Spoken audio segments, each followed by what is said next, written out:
lunchtime after the night before, Neil Atkinson and Rob Gutman sitting in the Anfield Rap studios trying to put our brains back together after Liverpool beat Manchester United by one of your goals to one of your goals. It was Liverpool better than them.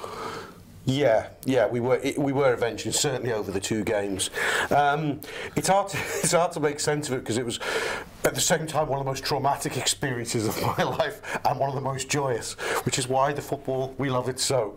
So I haven't got it fully in perspective. When a team you really don't want to score against you is attacking, you can't go, are we better, are they better? I think when I sort of tried to recap in my mind afterwards, I thought they had about 4 or 5 really good chances, and I think we did about the same, didn't we? And maybe probably a couple more by the end when we were running riot. But yeah, we deserved it. Indeed, indeed. More on this, doing the Friday show very, very shortly. On the Friday show will be me, this man here, John Gibbons and Amanda Jacks from the Football Supporters Federation, who has observed the policing at both games, and she's going to tell us all about it, and obviously everything that she does at the FSF. I'm really looking forward to that bit on this Friday show. That'll be coming out as a free show for you as well today. Also want to put in the context of that this news that UEFA have charged Liverpool with a number of things, including the chanting. I mean, you know, I'm not going to sit in judgments or anything like that on this one, Rob. Just as I think we, you know, Rob will put something up before the first article, before the first leg about it, wrote something very, very good for the website, that, you know, you try and take any sort of moral high ground and all this, you're going to get yourself into terrible trouble. All you want is for people to behave like the best humans they can be.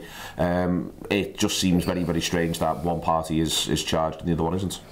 Yeah, I'm really not privy to any of the detail on this, and it makes no sense. It does seem to fit a broad narrative where we're the ones that get stitched up. But I don't get how anything they said, anything could be worse than anything they said, and if we matched it, well, there's no nobility in that, but how are we the ones getting done? I'd keep an eye on it. David Prentice has written something on the Liverpool Echo live blog about this, so keep your eye on that over the next couple of days. It looks as though the Echo are going to very much look into it and use the full weight of their journalistic powers, which is actually quite significant, so they'll be looking into sort of getting answers on that. Other thing is the manager's just done his press conference. The draw's going to be in a few minutes. We don't know who we've got yet. The Champions League quarter-final draw has just come out, but he's suggested that there's going to be a fair few changes for Southampton as well.